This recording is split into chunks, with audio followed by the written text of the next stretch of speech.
Mr. Devlin, I sent you an email last night saying that I would tear into the sheetrock early this morning per your request to find out if there was any more structural damage. I haven't gotten a total yet, but I hate to be the bearer of bad news, but to do it right, we're just going to have to do what we have to get the rot out the house and out the wall.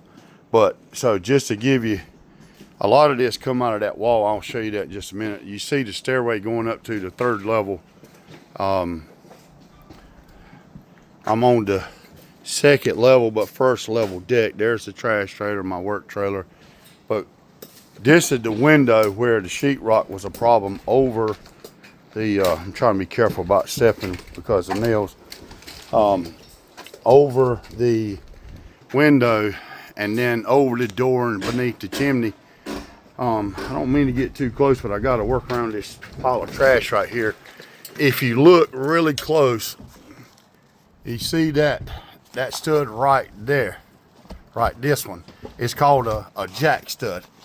It sits right against these two wall studs, and then over here is another wall stud. Now all this is dry today, but you can see at the very top of the two wall studs, we've had a little bit of issue right there. Not terrible, but we're going to have to take this window out and go all the way to the bottom of the bottom plate of the window to put in a new window jack right there.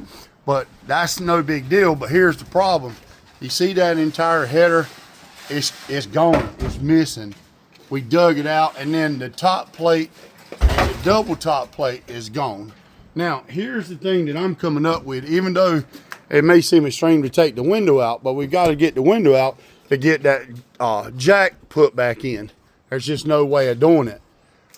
Plus, the jack holds up the header. Now, if you look at this side, it's completely dry. So what I'm thinking is the water obviously comes from wherever. I think up on the roof, the top of the chimney, and it made its way into the house through that sheetrock, which I think that's where it stopped, because right here, even though it looks a little dirty, I don't know what my camera looks like, but this insulation is dry. That wall stud is solid and dry. This over here is dry. So this is about 6 foot. It's a little bit taller than my head right here. But we're going to take this side. Let me show you back up. So we're going to take this side down too, and I'll probably come back to over here just so we'll have something to tie into these other wall studs with the sheeting going back. But we'll come down to the bottom plate on that. But let me see if I can step up on this and get a little bit closer to it. Sorry about turning around so much. But if you see right here, I don't know, so much trash you can't see, but right here, if you follow that edge, that's the edge of the door. Come right up. Remember we said we had to take the door out, but we've got to repair this. See the triple? You've got a top plate, a double top plate, and then a triple top plate, and it's all tied in right there. So we can notch this. It's hard because I'm holding myself up. Let me move this staging over so I can do better about the video. Probably should have had that ready earlier. But what we're going to do is we'll probably notch this one right here. That one's going to be, cause see this, let's see, follow my hand on that bottom board. See right there, it's just completely gone. All three of them are nothing. But what I'm saying is we're still going to tie where this interior wall, this is a T-post for the interior wall and back up. You can see what's happening is that into that bedroom wall where the bathroom is to the left of this picture, that's where that wall ties in. So it won't disrupt that because we'll notch it right on top of this, which ties into that double top plate right there coming across the top of that wall. Then we'll come back over here after we'll cut that right there. Excuse me, run this solid all the way over here after putting this header back in. Do the triple top plate back to where I stopped with the cedar siding, which is the solid, which this will be solid replaced too. And then we've got to do that to have something solid to build on. And then from here up, you know, everything's just going to, like from the previous video yesterday. Now, so far as this, my plan is I'm going to put a post right here to support like 2 floor joists. No big deal. It probably hang there by itself without bothering it. But what I'm going to do is right there beside that joist on the right side in the picture, that 2x4 ledger, I'm going to cut that and completely cut that 2x12 band board all the way back over here to this one. I'm going to go down and show you that. Sorry, I got my hand. I had to switch up. But right here, same thing on that. I'm going to cut that ledger.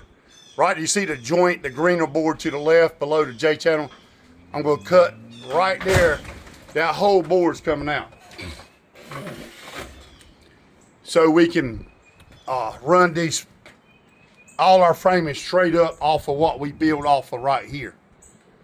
And that should take care of all the rot, obviously the sheetrock from this area. Let me back up so I can show you that.